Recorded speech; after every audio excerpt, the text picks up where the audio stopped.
Hi friends, welcome to Dhana Tamil cooking. இன்றைக்கி நம்ம சேனலில் என்ன பார்க்க போகிறோம்னா வடை குழம்பு தான் வைக்க போகிறேன்.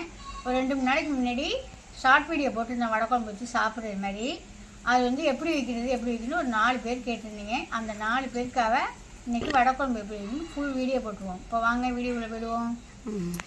4 நாள் தான் அவங்க வச்சு இப்போ உங்களுக்காக நீங்கள் கேட்டிருக்கீங்களே அவங்களுக்காக இன்றைக்கி வைக்கிறேன்னா இது வந்து ஒரு 200 கிராம் கடலைப்பருப்பு, 200 கிராம் கடலைப்பருப்பு, 100 கிராம் துவரம்பருப்பு. அதை எடுத்து நல்லா ஒரு மணி நேரம் ஊற வச்சு நல்லா அலசிட்டு வச்சுருக்கேன். இதை இப்போ நம்ம அரைச்சி எடுத்துக்கலாம். கொஞ்சம் நேரம் பிறகு தான் அரைக்கணும், அரைச்சி எடுத்துக்குவோம். 300 கிராம் பருப்பு சொன்னால் அந்த 300 கிராமுக்கு ஒரு 150 கிராம் வெங்காயம் எடுத்து சின்ன வெங்காயம் எடுத்து அரிஞ்சு வச்சுருக்கேன். நைஸாக அரிஞ்சு வச்சுருக்கிறேன். இந்த சின்ன வெங்காயம் வந்து குழம்பு தாளிக்க அரிஞ்சு வச்சுருக்கேன்.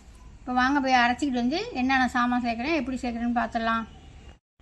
இது வந்து என்னென்னு பார்த்தீங்கன்னா பூசணிக்காய். இந்த பாருங்கள், இந்த பூசணிக்காய் தான் கட் பண்ணி அரிஞ்சு வச்சுருக்கேன். நல்ல பிஞ்சிங்க. எங்கள் பையன் வந்து 4 நாளாக மோர் குழம்பு கேட்டுக்கிட்டே இருக்காப்புல. இந்த மோர் குழம்புக்காக இந்த இது வச்சுருக்கேன். இது நாளைக்கு மோர் குழம்பு வைப்பேன். அதையும் நான் வீடியோ எடுத்து போடுறேன் பாருங்கள். சூப்பராக இருக்கும் மோர் குழம்பு. எங்களுக்கு ரொம்பவே பிடிக்கும். உங்களுக்கு யாருக்கெல்லாம் மோர் குழம்பு பிடிக்குமோ அதையும் கமெண்டில் சொல்லுங்கள். யாருக்கெல்லாம் மோர் குழம்பு வீடியோ வேணும்னு சொல்லுங்கள், நாளைக்கு போடுறேன். இது வந்து தாளிக்க வேணும். சும்மா இது கடுவெளுத்தம் பருப்பு போட்டு நம்ம சுரக்காய் இதெல்லாம் தாளிப்போம்ல, அந்த மாதிரி தான் தாளிக்க வேணும். இதையும் தாளிக்கையில் காட்டுறவங்களுக்கு. இப்போ இதை அரைச்சிட்டு வந்துடலாமா? இப்போ வாங்க போய் அரைச்சிட்டு வந்துடுங்க. இந்த அளவுக்கு நரப்புறன்னு அரைச்சி எடுத்துக்கோங்க. இப்போ அது குழம்பு வைக்கிறதுக்கு இந்த அளவுக்கு புளி எடுத்துருக்கேன். இது ஒரு 50 கிராம் புளி இருக்கும். நான் வந்து ஒரு 6-7 பேர் சாப்பிட்றதுக்கு இந்த குழம்பு வைக்கிறேன். இப்போ இதை ஊற வச்சுக்கலாம். வடைக்கு அரைச்சி வச்சுருக்கோமா, வடை குழம்புக்கு அதுக்கு தேவையான உப்பு போட்டுக்கலாம். கொஞ்சம் கம்மியாகவே போட்டுக்கலாம். நம்ம குழம்புலையும் போடுவோம்ல, கம்மியாகவே போட்டுக்கலாம். கொஞ்சோண்டு கருவேப்பிலை போட்டுக்கலாம். அரிஞ்சு வச்சுருக்க வெங்காயத்தையும் அதில் சேர்த்துடலாம்.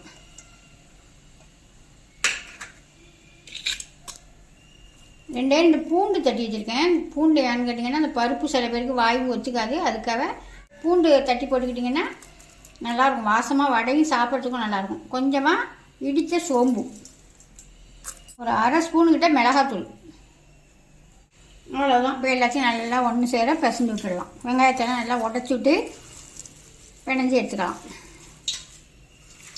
பிணைஞ்சி எடுத்து போட்டு எண்ணெயை நல்லா சூடு வந்ததுக்கு பிற்பாடு ரொம்ப ஃபுல்லாலாம் வேக வைக்க வேண்டியது, 1/2 வேக்காடு வேக வச்சு கொதிக்கிற குழம்புல போட்டுற வேண்டியதான். நல்லா எண்ணெயை சூடு பண்ணிக்கிட்டு அடுப்பை கொஞ்சம் குறைச்சி வச்சுக்கோங்க. குறைச்சி வச்சுக்கிட்டு சின்னதாக தட்டி போட்டுற வேண்டியதான். சீப்பு முறுக்கு செஞ்சுட்டு அந்த எண்ணெய் சட்டிலேயே செஞ்சுக்கிட்டு இருக்கிறேன். அதனால தான் அதில் எள்ளு மிதக்குது.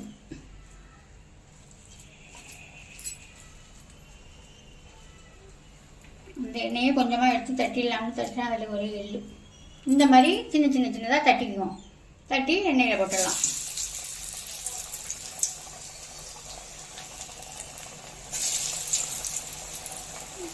தட்டி போட்டு நம்ம எடுக்கையில் காமிக்கிறேன் எப்படி எடுக்கணும்னு. இந்த வடை தட்டி போட்டோமா, நல்லா 1/2 வேக்காடு வெந்துருச்சு. இதை எடுத்துக்கலாம். ஏன்னா குழம்புல பாதி வெந்துக்கும், அதனால தான் நாங்கள் 1/2 வேக்காட்டில் எடுத்துக்கோங்கன்னு சொன்னேன். இந்த மாதிரி வெந்ததுக்கு பாடு எல்லாத்தையும் நம்ம எடுத்துடலாம்.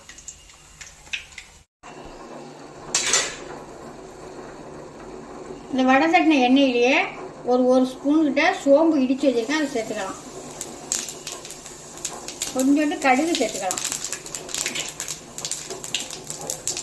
நல்லா எல்லாம் பொரிஞ்சதுக்கு பிற்பாடு கடுகெல்லாம் வெடித்ததுக்கு பிற்பாடு அரிஞ்சு வச்சுக்க சின்ன வெங்காயம் சேர்த்துக்குவோம். சின்ன வெங்காயம் சேர்த்து செய்கிறது உருண்டை குழம்பு நல்லா வாசமாக அவ்வளோ சூப்பராக இருக்குங்க. அதனால சின்ன வெங்காயம் சேர்த்து செய்கிறது. ஒரே ஒரு கருவேப்பிலை போட்டுக்குவோம். வெங்காயம் நல்லா வதங்கிடுச்சு. கருவேப்பிலை போட்டு ஒரு வதக்கு வதக்கிட்டு இதுக்கு வந்து தொட்டுக்கிறதுக்கு வந்து இந்த மாதிரி ஏதாவது பூசணிக்காய் தான் நான் தாளிக்க போகிறேன். அது மாதிரி பூசணிக்காய், உருளைக்கிழங்கு குருமா, வெள்ளை குருமான்னு சொல்லுவாங்கள்ல அந்த குருமா, வத்தல் வடகம், அந்த மாதிரி தொட்டுக்கிட்டு சாப்பிட்டோம்னாலே சூப்பராக இருக்கும். அது எங்கள் ஊர்லலாம் இப்போ மழை பெஞ்சிக்கிட்டே இருக்குது. மானம்லாம் ஒரே இருட்டாக மொப்பாக இருக்குது.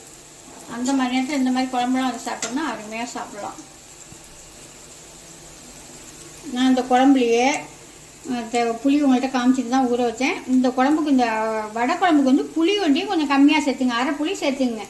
நம்ம புளி குழம்புக்கு வைக்கிறது, மீன் குழம்புக்கு வைக்கிறது மாதிரியெல்லாம் வைக்காமல் 1/2 புளி தான் சேர்த்துக்கணும். புளியை கரைச்சி வடிகட்டி எடுத்துக்கிட்டு அதுக்கு தேவையான மிளகாத்தூள், மல்லித்தூள், தக்காளி, உப்பு எல்லாமே சேர்த்துட்டேன். அதில் சேர்த்து கரைச்சி ரெடி பண்ணி வச்சுருக்கேன். இப்போ அதில் சேர்த்துக்கேன்.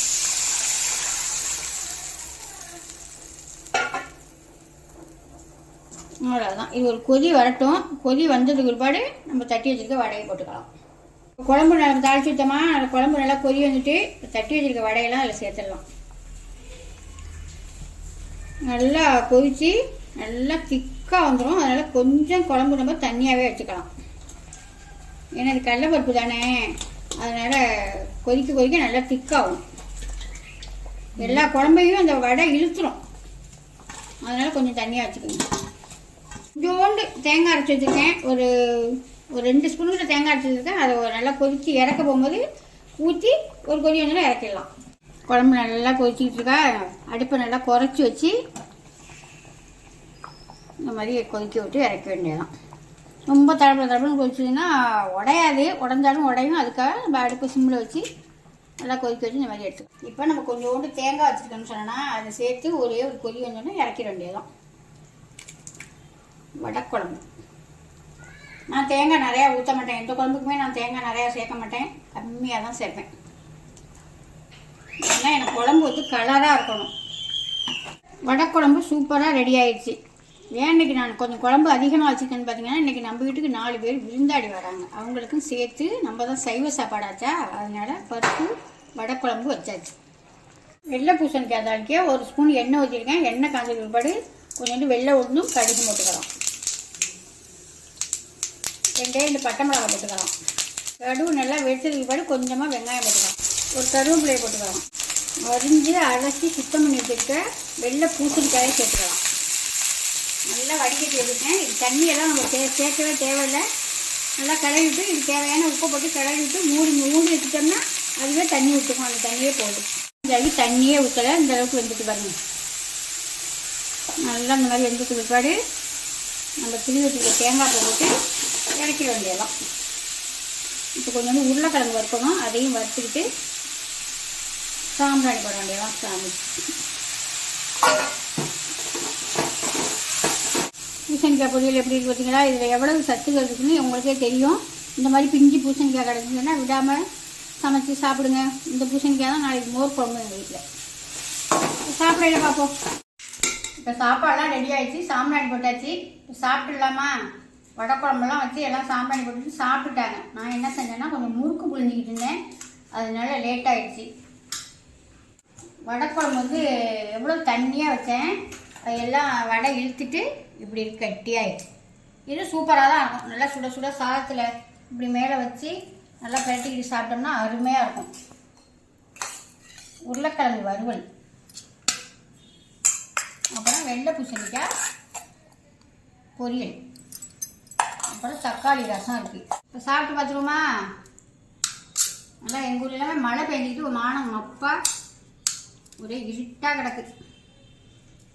வடையில் கொஞ்சம் இப்படி பிச்சுக்கிட்டு உடச்சி வச்சு இப்படி பிணைஞ்சி சாப்பிட்டோம்னா சூப்பராக இருக்கும்.